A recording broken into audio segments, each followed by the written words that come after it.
Yoldaşlar davam edək. Sualın izahından sonra nəsə bir Zoom'da texniki problem oldu. 94-cü sualda qalmışdıq. Buradan sonrasına davam edək.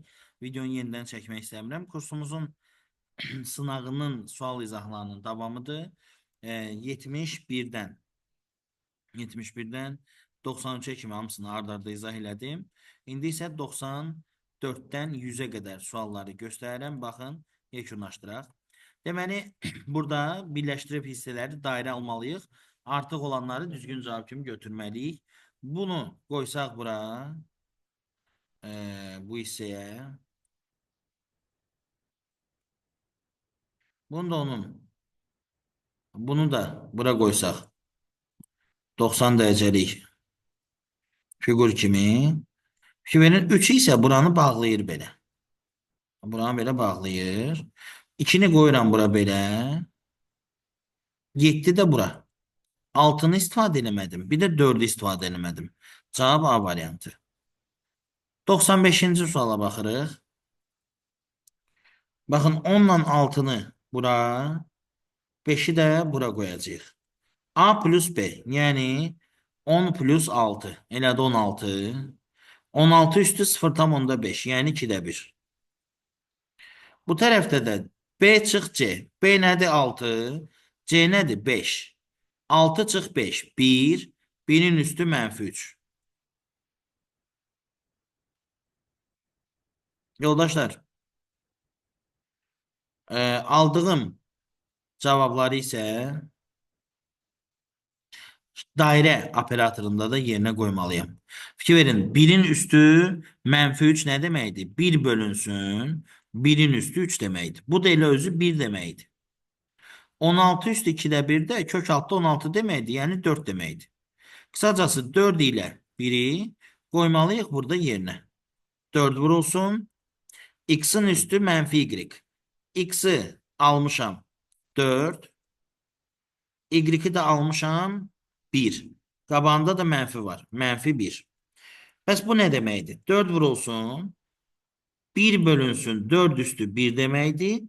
4 vur 4'te 1 də 1 eləyir. Qısacası burada daha çox məntiqiniz yox, riyaziyyatınız yoxlanıb. Siz bilməlisiniz ki, məsələn 16 üstü mənfi 2, 1 bölünsün 16 üstü 2 deməkdir. Amma 16 üstü 2'də 1 kökün altında 16 deməkdir. Məsəl üçün deyirəm, 8 üstü 3'də 1 versəydi, bu nə deməkdir? 3-cü dərəcədən kök altda 8 deməkdir. Yəni 2. Bax belə.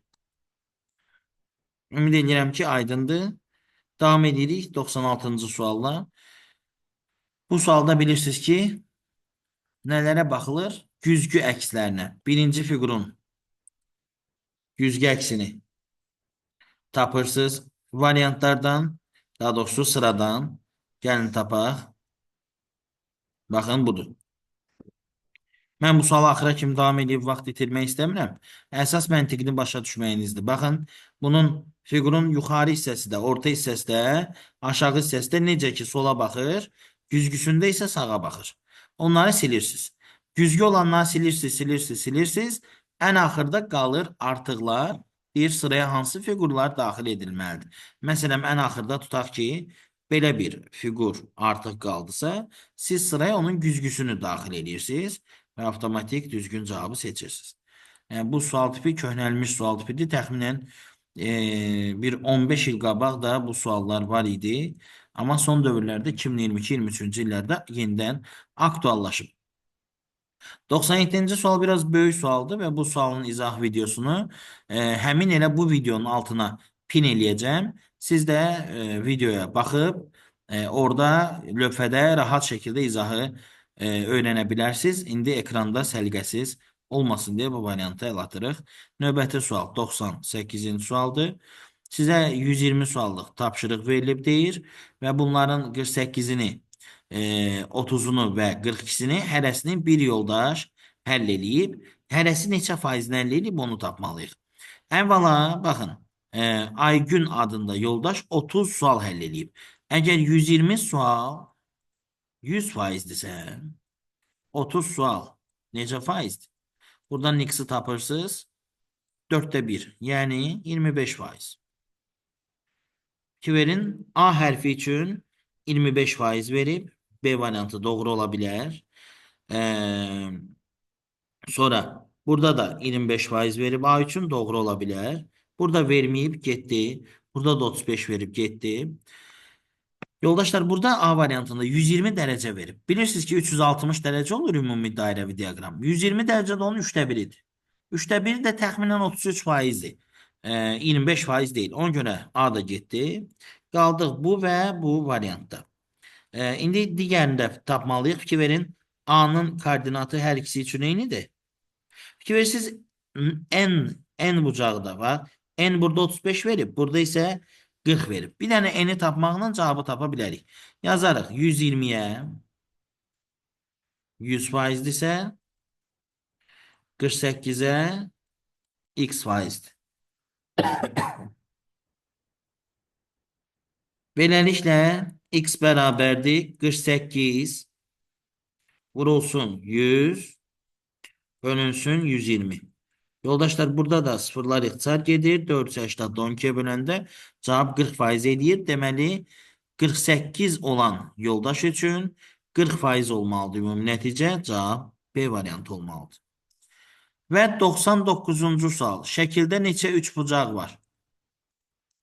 Şəkildəki üçbucaqların sayını 1, 2, 3, 4, 5, 6, 7, 8, 9, 10, 11, 12, 13, 14, 15 kimi sayaraq xırda üçbucaqları gördük.